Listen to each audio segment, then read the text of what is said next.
السلام عليكم. اليوم راح نقدم لكم طريقة عمل الصمون العراقي. المواد اللي نحتاجها: كيلو من الطحين الصفر، كوبين مي، ملعقة كوب خمرة ضفتها ويا واحد من الكوب المي، ربع ملعقة أكل سودة، ملعقة أكل ملح. أول شي نقوم نضيف كوب المي اللي بيه الخمرة بالعجانة،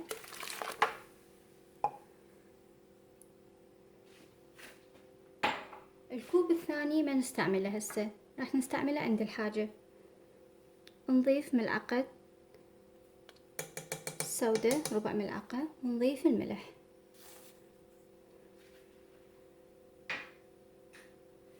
راح نقوم نخلط المواد ونضيف بالتدريج الطحين.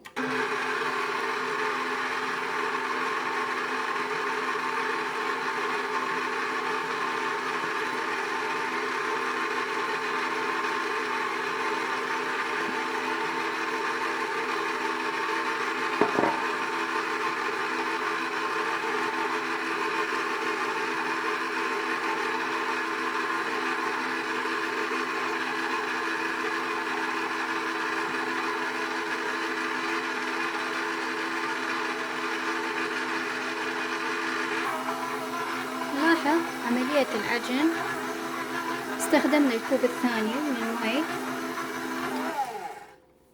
نلاحظ ان العجينة ما تلزق بالايد، متماسكة قوية، مو جدا قوية، وسط. لاحظوا ان العجانة انه نظيفة، ما بيها اي عجين.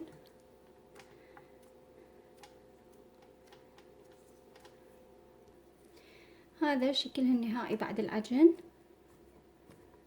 هسه نغطيها بورق النايلون، سيليكون نايلون، ونحطها بمكان دافي مدة نص ساعة، أو إذا تحتاج أكثر لحد ما تختمر وتكون جاهزة. بعد ما غلفناها ورق النايلون نحطها بمكان دافي على مود تختمر. بعد ما اختمرت العجينة واصبحت جاهزة للاستعمال، نقوم نرش على البورد السطح شوية طحين. أنا أستعمل بالتشنيق الزيت، أكو ناس تستعمل مي، حسب اللي يريح.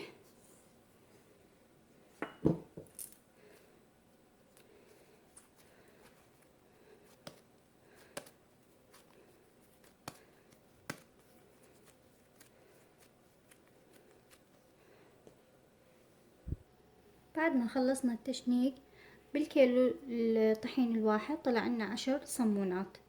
نتركها 10 دقائق ترتاح. بعد ذلك نقوم نفتحها. ارتاحت العجينة نقوم نفتحها بهذا الشكل، نسحبها من الأطراف، نضغط عليها بالأصابع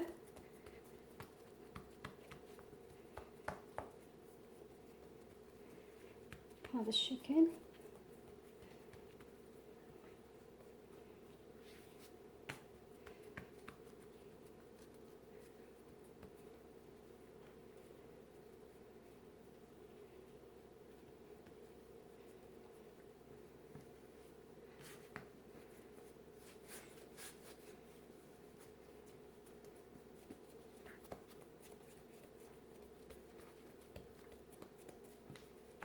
أثناء الضغط نسحبها من الطرف اللي دا نضغط عليه،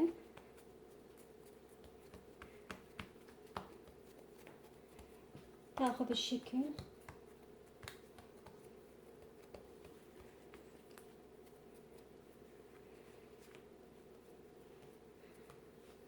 أنا حابة أقول لكم على إنه طريقة الشوي مالتي يعني مو بالصينية، ما أشوي بالصينية. أنا عندي فخار مال بيتزا، مال شوي، استعملها بالبيتزا، استعملها بالخبز العراقي، استعملها بالصمون. احميها على درجة حرارة عالية. طبعا نشعل الفرن الفوق على درجة حرارة عالية، ونحطها قبل بوقت الشواء. وهنا أنا صفطت الصمون صواني مرشوش عليها طحين، وعفى بمكان دافي لمدة 10 دقائق قبل الشواء على مود ترتفع. تختمر زايد. بعد ما الفرن صار جاهز وحار، العجين الصمون اختمر وارتاح، تكون العجينة مرتاحة عند الشوي. نخبط.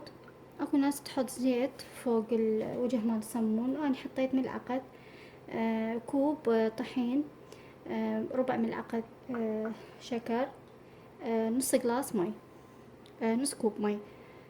وللتزيين فوق الصمون سمسم، ندهن الصمون من فوق.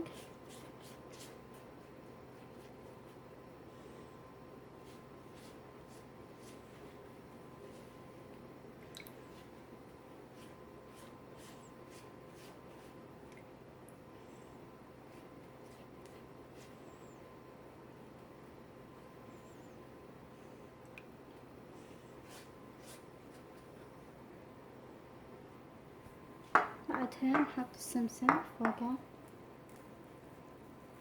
طبعا أنا قبل عملية الشواء فاتحة الفرن فوق على أعلى درجة، حاط الصاج بيها، قطعة الفخار اللي أشوي عليها.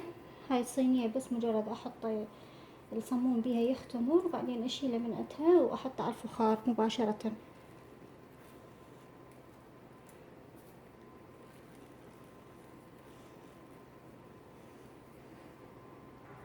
حبيت أشوفكم إن شلون تكون عملية الشوي بالفرن على الصاج. الصاج تاخذ 3 صمون، هاي الطريقة. بعد ما انتهينا من الشواء، هذا الشكل النهائي من الصمون العراقي.